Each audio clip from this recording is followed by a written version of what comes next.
Olá!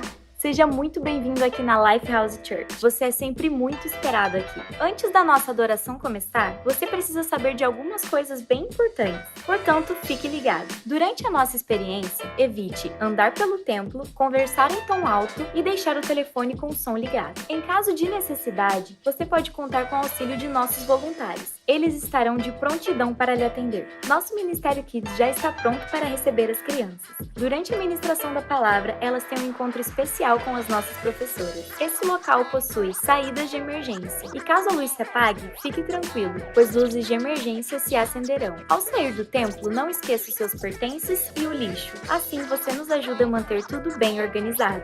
Fique à vontade para registrar através de fotos e vídeos. Só tome cuidado com o flash. Abra o seu coração e se prepare para o que Deus tem para você hoje. A nossa adoração começa agora.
Amém, boa noite.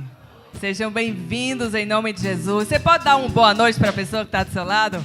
Diga boa noite, querido. Diga, seja bem-vindo. Amém. Esse é o nosso momento Life de Ser. É o momento que você cumprimenta a pessoa que está do seu lado, que você se apresenta, que você faz amizade, amém? Sejam bem-vindos ao Lifehouse.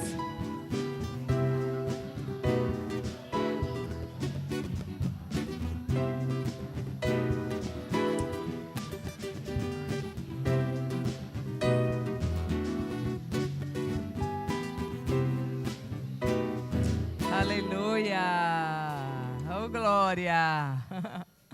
Boa noite mais uma vez, queridos. Sejam todos bem-vindos ao Lifehouse, a esse tempo maravilhoso que Deus preparou para nós. Você está no lugar certo, na hora certa. Eu tenho certeza que Deus vai falar muito ao seu coração essa noite, amém? Tem alguém nos visitando pela primeira vez? Pela primeira vez? Amém. Olha, bem-vindos. Como é que o Lifehouse recebe os novos visitantes, gente? Amém. Essa casa é de vocês, tá? Voltem sempre. Eu estou aqui para falar das programações, dos nossos avisos, então fiquem bem atentos, porque é muito bom quando você está presente.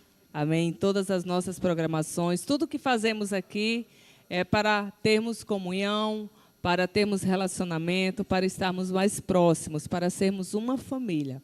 Então, todas as quartas, como hoje, nós temos esse culto abençoado às 20 horas, o Power Life, e eu tenho certeza que Deus vai ministrar grandemente ao seu coração. Já que você está aqui, abra bem a sua mente, bem seu coração, porque Deus tem grandes coisas para nós.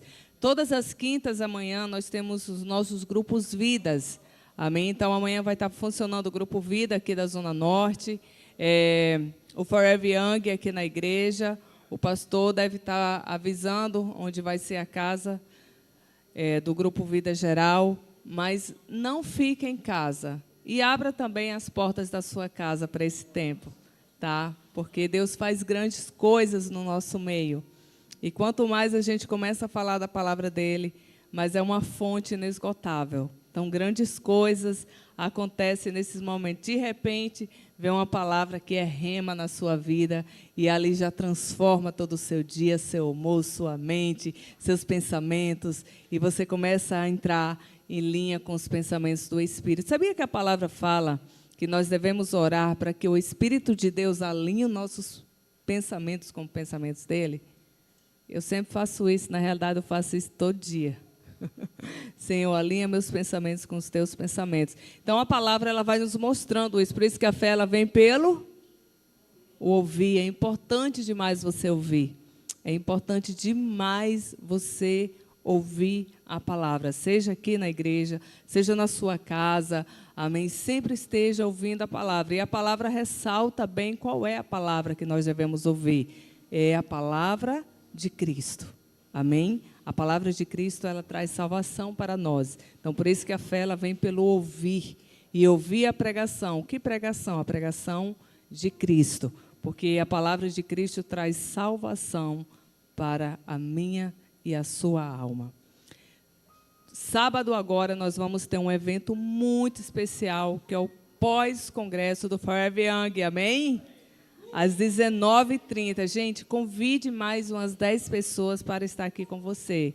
Foi muito lindo o nosso congresso aqui. A igreja estava super lotada. Então, sábado nós vamos continuar naquela unção, continuar naquele mover, continuar naquela graça maravilhosa, naquela unção do Espírito Santo. Aqui o nosso querido líder dos jovens, Cintiel, com sua esposa, vai estar aqui comandando esse exército de Cristo, né?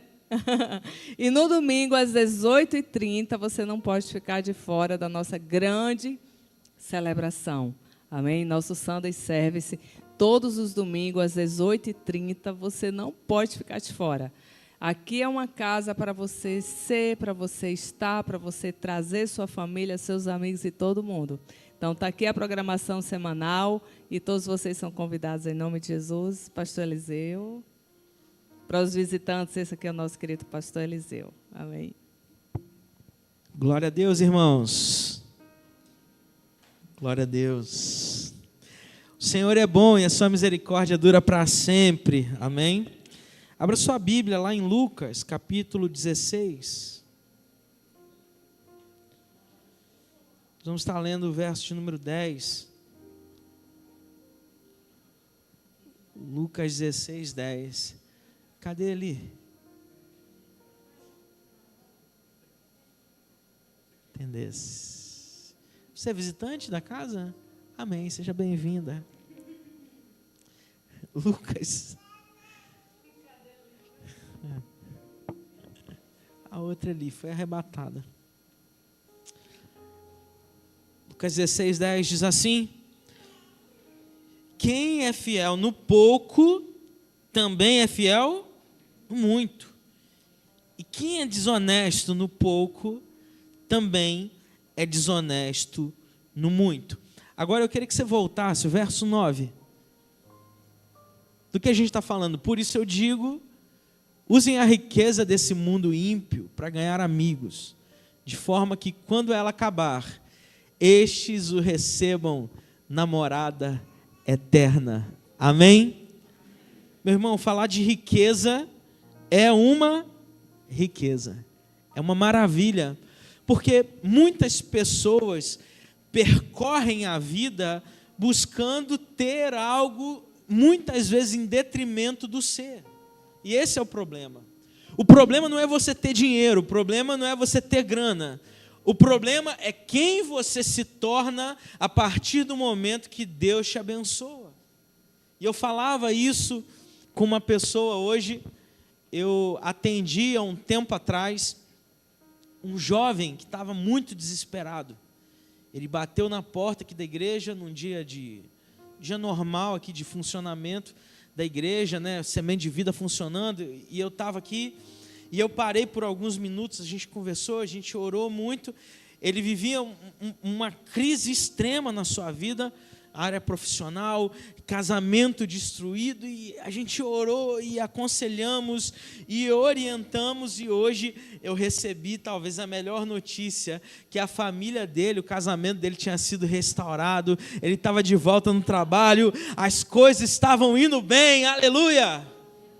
Mas faltou uma coisa, meu irmão, nesses meses seguintes, ele nunca esteve aqui na casa de Deus. Você percebe? É o ouro do tolo, porque a gente está almejando algo na nossa vida, e no momento da crise, no momento do problema, no momento do diagnóstico contrário, o médico chega, ó, você está com uma doença aqui, é um câncer. Você vai precisar de uma operação, você vai precisar de ajuda médica, você tem um negócio difícil. Nós procuramos ao Senhor no momento onde a gente está sem dinheiro, o desemprego bateu a porta, o casamento está em crise, nós procuramos ao Senhor, mas parece que ao longo da vida nós nos esquecemos dEle. E o mais importante da vida não é acumular, mas é repartir, porque é melhor dar do que receber. E o texto, eu vou concluir aqui, ele vai dizer no verso 10, sobre fidelidade. E a fidelidade que eu quero compartilhar com você nessa noite, não tem a ver só com dízimos e ofertas. É também sobre dízimos e ofertas. Mas é impressionante, que quem é um mau funcionário de uma pequena empresa, ele vai ser um mau funcionário de uma grande empresa. Se você fala assim, pastor, eu vendo a Avon, e você nem sobre isso tem controle, é gente que deve, não paga. É o dinheiro que você tinha que pagar, você gasta com outra coisa, assim, enrola. Aí vai pedir emprestado para os outros. Você não pode nunca ter uma grande empresa, porque você vai falir. E vai prejudicar mais gente. Porque aquilo que é aprendido ou empreendido num nível mais raso, ele vai te projetar para um nível maior. Mas se você não aprendeu a fazer o básico, não adianta você querer fazer o maior, porque você vai se dar mal no maior. Uma vez eu contratei um montador de móveis que não sabia montar móveis. Você já viu isso? Eu contratei. Eu precisava montar um trem lá em casa e era complexo, precisava de furadeira, não sei o quê. Falei, achei aqui, R$50, é esse aqui mesmo. E veio um ajudante. E quando chegou na hora, ele falou, rapaz, é difícil montar isso aqui, né? Eu falei, tem um manual aqui. E nem com o manual dava jeito. Aí eu tive que entrar para ajudar. Vamos no YouTube aqui, montar hack e tal, era o hack. E eu olhei lá e tinha um vídeo mostrando, essa peça encaixa aqui, eu sabia disso. E foi lá e terminou. Porque ele vendia um produto que ele não tinha para dar. Para a gente alcançar determinados níveis na nossa vida, a gente tem que, em primeiro lugar, aprender. A gente tem que primeiro estabilizar. Talvez você esteja orando a Deus e esteja zangado com Deus. Mas, Senhor, por que eu não alcancei isso ainda? Porque se Deus te desse, meu irmão, a sua vida acabaria. Se Deus te abençoasse, nada funcionaria. Mas eu tenho certeza de algo. Que quando nós somos fiéis ao Senhor, Ele também é fiel a nós. Porque é um princípio. Pastor, eu ganho pouco, mas eu vou ser fiel. Pastor, a vida está difícil, mas eu vou ser fiel. Esse é o meu compromisso com Jesus. Porque um dia, quando eu não tinha nada, Ele me abençoou com trabalho. Quando eu não tinha nada, Ele me abençoou com recurso. Quando eu não tinha nada, Ele não deixou faltar o alimento na minha casa. Então, meu irmão, a palavra de hoje para você é: seja fiel. Mas tem uma pessoa que ganha R$1 milhão, e o dízimo, 10% de R$1 milhão é R$100 mil, é muito dinheiro, né?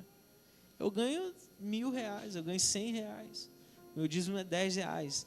Mas se eu te disser que a mesma proporção diante do olhar de Deus para o que ganha R$1 milhão e para o que ganha R$100, é a mesma coisa. Porque é difícil para o cara que ganha R$1 milhão tirar 100 mil, assim como é difícil para quem ganha 100 tirar 10. É assim.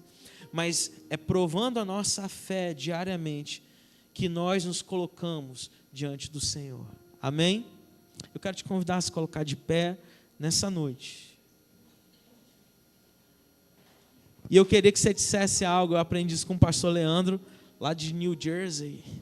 Diga assim: muito obrigado. Diga para o seu vizinho aí, catuca ele e fala assim: muito obrigado, porque você tem sustentado essa obra. É por sua causa que essa igreja está aberta, meu filho. Aí você fala: pastor, estou visitando. Mas pode ser a partir de agora, meu irmão. Porque para a gente manter toda essa estrutura funcionando, é fácil, Valdo? Não é.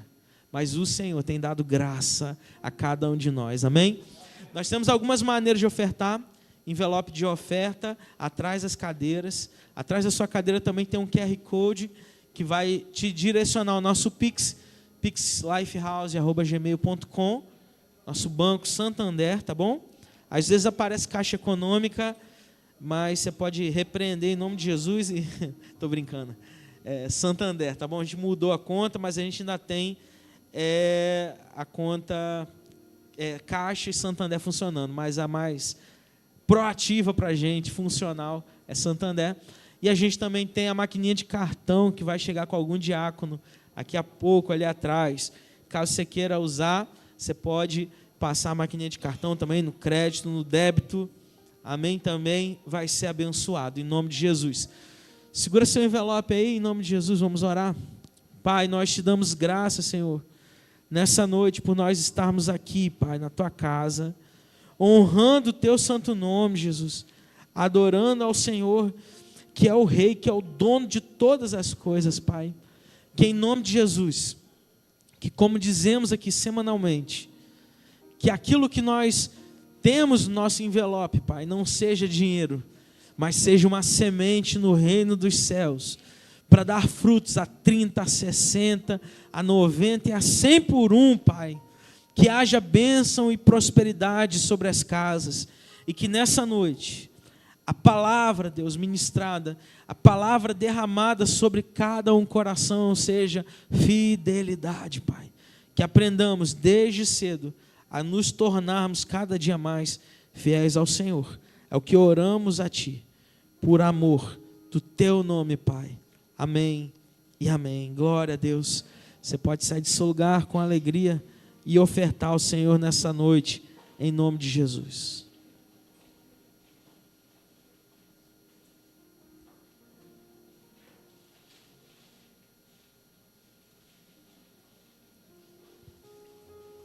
Aleluia.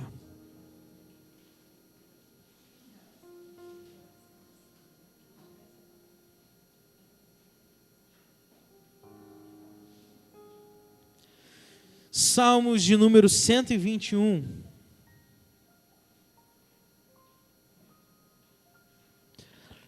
A partir do versículo 1, estaremos lendo todo esse texto.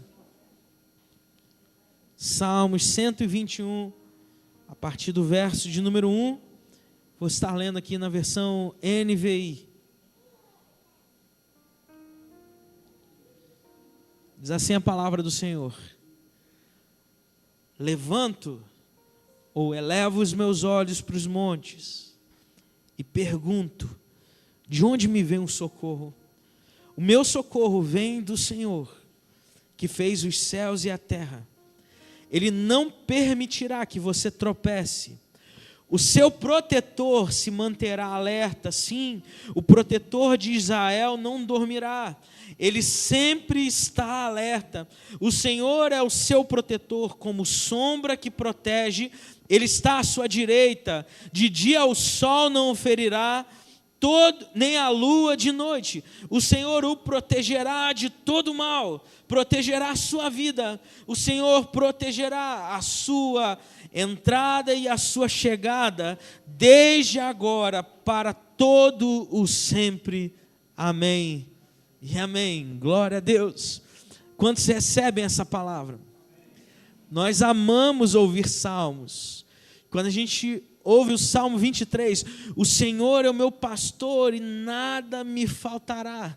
1000 cairão do meu lado, 10.000 à minha direita, mas tu não serás Aleluia, Senhor, continua falando, Deus, é uma bênção. Eu quero compartilhar uma palavra com você, meu irmão, que tem como título Eleve a Sua Visão. Eleve a sua visão. É muito interessante a gente observar que, quando usamos essa expressão, fundo do poço, quem já chegou aqui no fundo do poço? Levanta a mão assim para me ver. Só quem é crente mesmo, amém, Deus abençoe, amém. Eu já cheguei, meu irmão. Eu já cheguei em momentos assim que eu pensei, não tem mais saída, não tem mais solução. Mas interessante que todo o fundo do poço é um espaço que não tem mais para onde você descer, né? Imagina um poço seco, uma cisterna que José foi lançado. Você chegou no final, é parede de um lado, parede do outro, manilha de um lado, manilha. Você olha só para cima. É a única posição que você consegue enxergar, porque embaixo está tudo escurecido pelo ambiente que você está participando. E o salmista, ele começa dizendo, levanto os meus olhos, olho para os montes, e eu me faço essa pergunta, e talvez seja a sua pergunta nessa noite, meu Deus, de onde vai vir o socorro? Como eu vou escapar dessa situação? E talvez você esteja elaborando na sua mente meios de sair. Eu tenho uma dívida muito grande. O que eu faço, meu Deus? Eu pego um empréstimo, eu pego um dinheiro com a agiota, eu faço um negócio, eu vendo um negócio que eu tenho. Como que eu saio disso? Você está pensando naquela situação. Hoje, a mamãe da Eli, no final a gente vai estar orando por ela, está internada, teve um AVC, por isso que eu perguntei sobre ela aqui no início, e a situação é gravíssima, não é? A gente crê num Deus de milagres. A gente crê num Deus que reverte o resultado, o relatório, o diagnóstico de qualquer médico, meu irmão. A gente crê num Deus que levou sobre si as nossas dores. O castigo que nos traz a paz estava sobre ele, e sobre as suas feridas, sobre as suas pisaduras, nós somos sarados. Existe cura no Senhor. E é nesse momento de questionamento, de onde me vem o socorro, que o próprio salmista responde. Isso é interessante. Às vezes nos perguntamos e a gente já tem a resposta. O meu socorro vem do Senhor, que fez os céus e a terra. Um Deus que é dono de tudo, Ele também é dono da tua vida. Um Deus que criou todas as coisas, também pode mudar a tua história, pode mudar o teu quadro. E eu quero compartilhar 3 coisas com você nessa noite. 3. A primeira delas é sobre uma pista de atletismo. Quantos já viram uma pista de atletismo no estádio, em algum canto? Você já viu?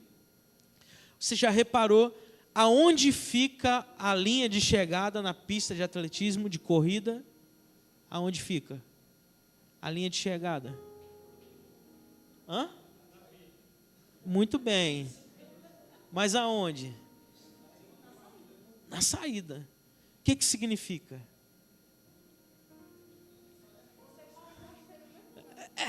Pode ser. Mas eu tenho um significado mais profundo. Alá, pastora Vitória. Não é você não, é a outra. Vocês sabem quem é, né? Ei, Deus!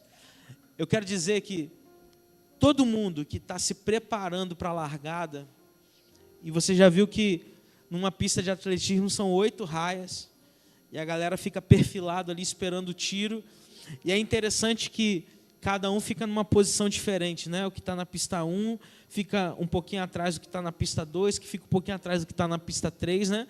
Porque quem está na parte central, ela tem um caminho reduzido, então não é injusto, né? Eles correm o mesmo percurso.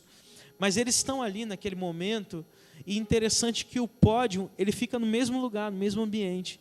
Então ele está para iniciar a corrida, mas à direita dele ele já está observando o pódio que está montado ali, para aquele que vai ser o ganhador. Então, em primeiro lugar, o início e o fim da jornada é o mesmo, mas nós temos que entender que existe um alvo na nossa corrida. Por mais que em muitos momentos pareça que você está correndo e parando no mesmo lugar, você está percorrendo um percurso para terminar a sua corrida e para alcançar uma posição naquele pódio, para ser vitorioso, para você concluir uma etapa na sua vida. Mas às vezes nós vivemos de partes remendadas na nossa história. A gente começa uma coisa aqui e não termina, e começa outra e não termina, e você começa a ler um livro e não termina, você começa a ver um filme, ver uma série e não conclui, você começa um projeto, você começa um trabalho e sempre vai vir uma circunstância paralisadora. E o que eu mais tenho encontrado no meu dia a dia são pessoas predispostas a se entregarem no meio da jornada. Porque surgiu um problema, pastor, eu vou entregar o ministério porque não está bom para o meu lado, não. Pastor, eu não consigo continuar porque surgiu um problema. Meu irmão, eu quero que você desperte, acorde para a vida, porque os problemas estão aí, mas a maneira como você lida com o problema, como você soluciona a crise, é que vai dizer quem você é na jornada. Existem pessoas predispostas a serem derrotadas.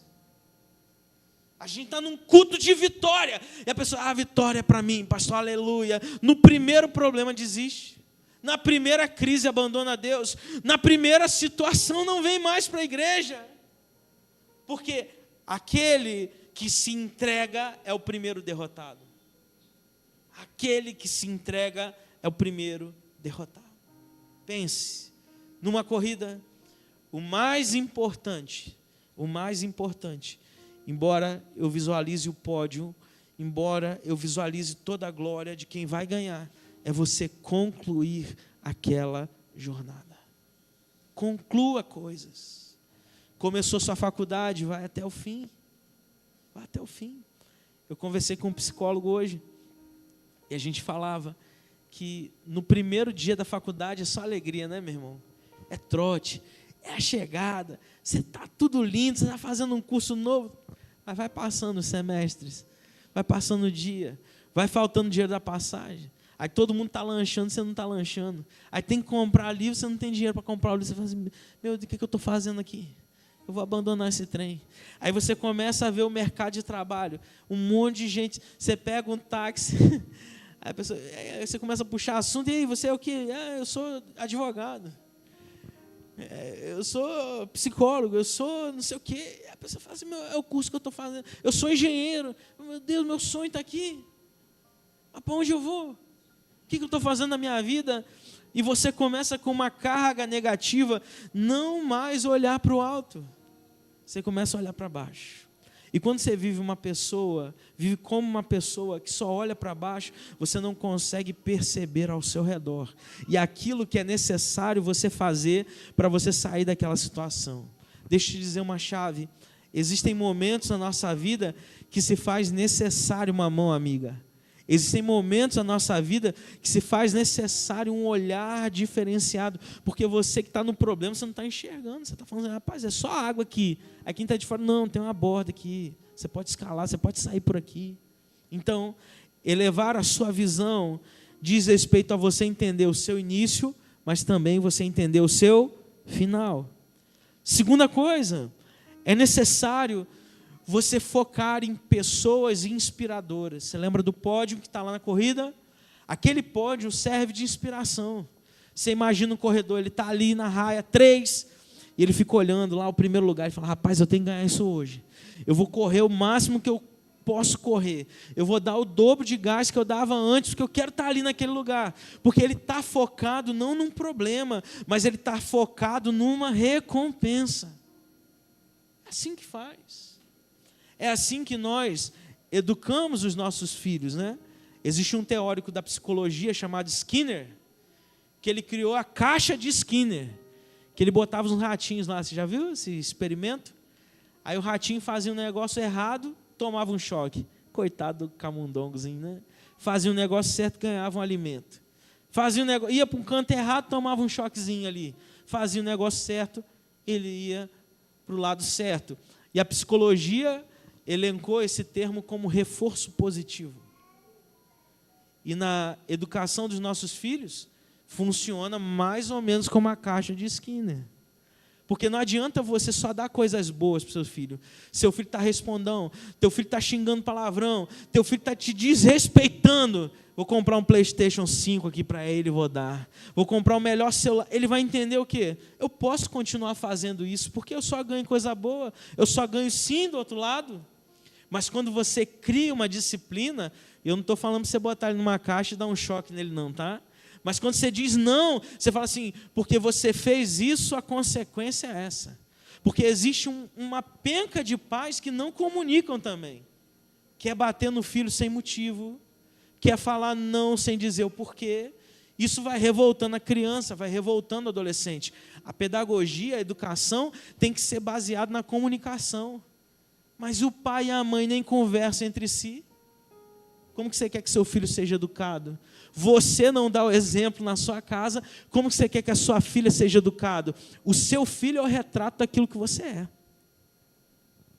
Ah, meu filho é um encapetado, meu filho é horrível, pastor. Bem-vindo, você está olhando para o espelho. Amém, meus irmãos? Não tem glória a Deus. Tem que dar glória a Deus. Ah, porque eu não entendo meu filho. Ah, porque... Ah, meu irmão. Puxa a ficha corrida sua lá. Como você era com um adolescente. Como você educou ele. Como você age em casa. Meu Deus. Seja a inspiração para o teu filho. Para que ele olhe para você e fale assim, cara, eu quero ser como pai no futuro. Esse homem eu quero ser igual. O profissional que ele é. O pai que ele é homem. O jeito que ele trata a minha mãe. Ele não trata a minha mãe como qualquer uma. Ele trata a minha mãe como uma princesa. E assim eu vou tratar a minha esposa.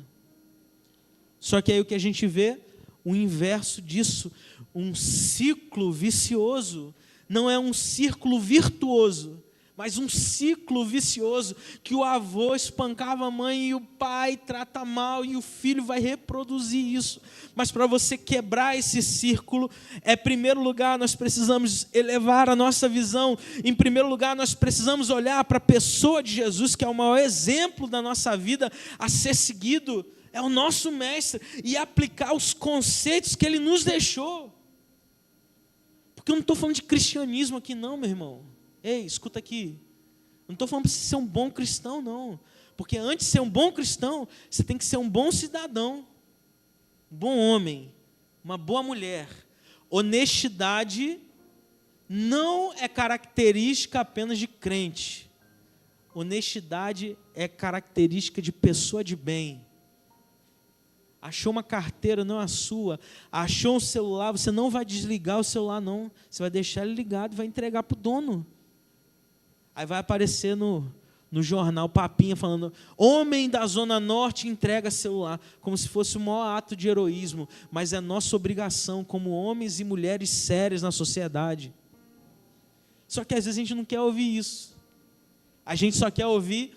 Eu elevo meus olhos para o monte, que me vem o socorro. Meu socorro vem do Senhor, aleluia. A bênção está vindo sobre a tua vida, meu irmão, aleluia. O que é isso? O sensacionalismo.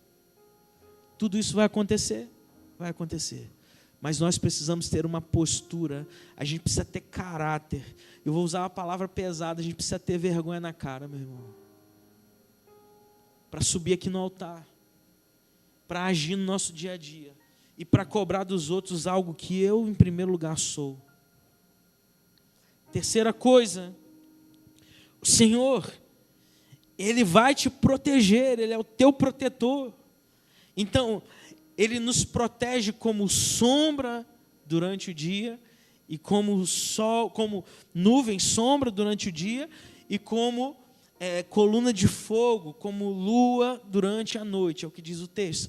Ele está fazendo uma menção à caminhada do povo na saída do Egito, no Êxodo, que Deus se colocava como uma nuvem sobre o sol e à noite como uma coluna de fogo para iluminar e esquentar o povo.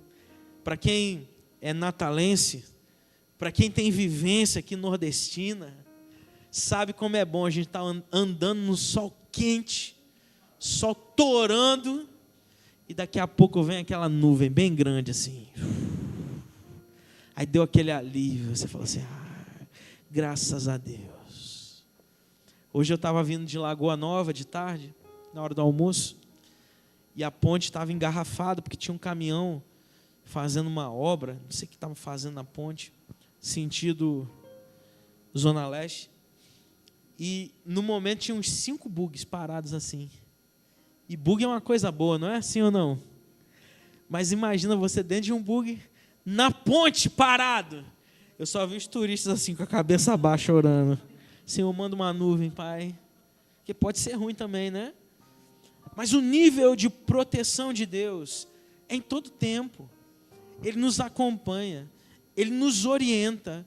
Mas o que acontece, por muitas vezes, é o fato da gente simplesmente seguir o desejo do nosso coração.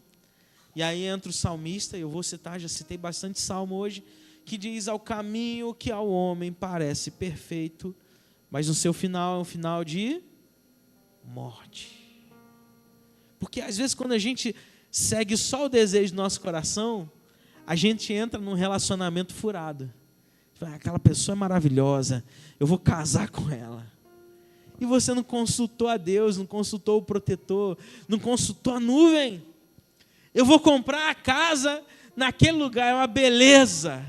E a bandidagem está comendo solta lá, mas você não consultou a Deus. Eu vou entrar nesse negócio, eu vou trabalhar nessa empresa e dá tudo errado. E você ainda culpa a Deus, a culpa é sua, porque fez isso, porque permitiu aquilo. Mas o nosso Deus, Ele é o nosso protetor. Mas Ele precisa ser ouvido. Uma vez pararam com Russell Shedd. Russell Shedd, ele criou as edições Vida Nova, ele é um missionário, muitos anos aqui no Brasil. Eu vou contar 2 testemunhos dele e eu termino. O primeiro testemunho foi da filha dele, e ele foi dar uma palestra já no ápice da sua idade, bem velhinho.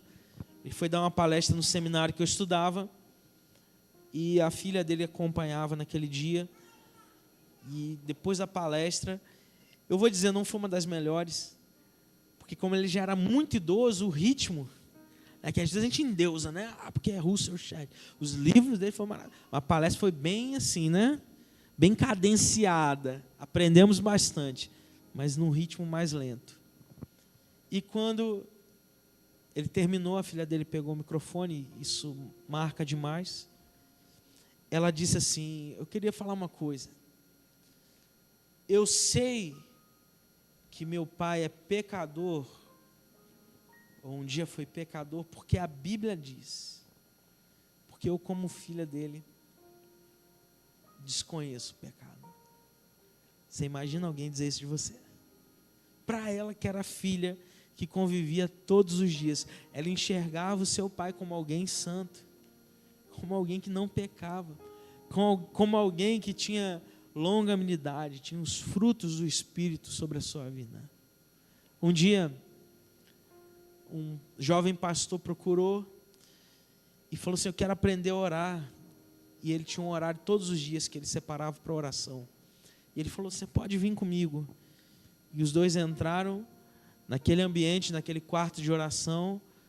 O pastor Russell Shedd se ajoelhou e passou 1h20 em silêncio. E os dois ajoelhados lá. E aquele pastor olhando assim no relógio: meu Deus, a oração que não acaba. E ele não fala nada. E quando deu 1h20, ele falou: sim, Senhor, eu vou. E acabou a oração. Porque ele entende que oração é muito mais um canal de escuta para Deus. Às vezes a gente pensa que oração é só a gente falar: ah, Senhor, muito obrigado por esse dia, Pai. Ah, Senhor, eu te peço pelo meu trabalho. Senhor, manda aquele Pix abençoado que eu preciso para hoje pagar aquele do boleto. Senhor, abençoa minha ida para a escola, abençoa minha filha, abençoa o alimento que chegou na mesa. Deus abençoa fulano que está doente, em nome... Amém. Mas oração é uma conversa com Deus. E às vezes é muito mais necessário você ouvir o que Deus tenha falado que você mesmo falar. Talvez Deus esteja falando para você: fique quieto. Se fosse numa tradução NTLH, Deus estaria falando assim: cale a boca. Me escute. Ouça o que eu tenho para falar. A solitude nos leva ao entendimento de muitas coisas. Bill Gates, no ápice da Microsoft, ele tirava uma semana, no mês mais pegado, para ficar sozinho. Ficava lá, estudando, ouvindo seus pensamentos. Ele não era crente, não. Mas ele entendia aquilo que ele precisava fazer para chegar ao final da sua história. John Stott, no seu último artigo, ele disse, perguntaram para ele, como você conseguiu chegar a 80 anos servindo a Jesus? Ele disse que quando jovem, eu separei um dia por mês, para ir para um lugar isolado, ouvir a Deus. Ele tinha uma cabana que não tinha luz elétrica, era massa. Ao final da sua vida, ele tinha 4 vezes no mês que ele parava tudo que ele estava fazendo e ia ouvir a Deus. Talvez enquanto a gente está gritando dentro do poço, socorro, socorro, eu vou morrer aqui. Deus já está lá de cima, mandando o escape, lançando a corda, abençoando a sua vida, mas você não consegue ouvir porque o barulho está muito grande. O seu desespero te atrapalha a ser salvo. A sua dor não te deixa sentir o amor de Deus sobre a sua vida. E é isso que eu quero ministrar no seu coração nessa noite. Eleve os seus olhos, eleve a sua visão, para que você possa enxergar aquilo que Deus tem de fato para a sua vida nesse tempo. Amém? Se coloque de pé em nome de Jesus.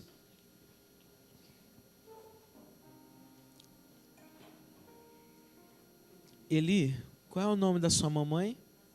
Nazaré. A gente vai estar levantando um clamor pela Nazaré em nome de Jesus. Você pode fechar os seus olhos aí.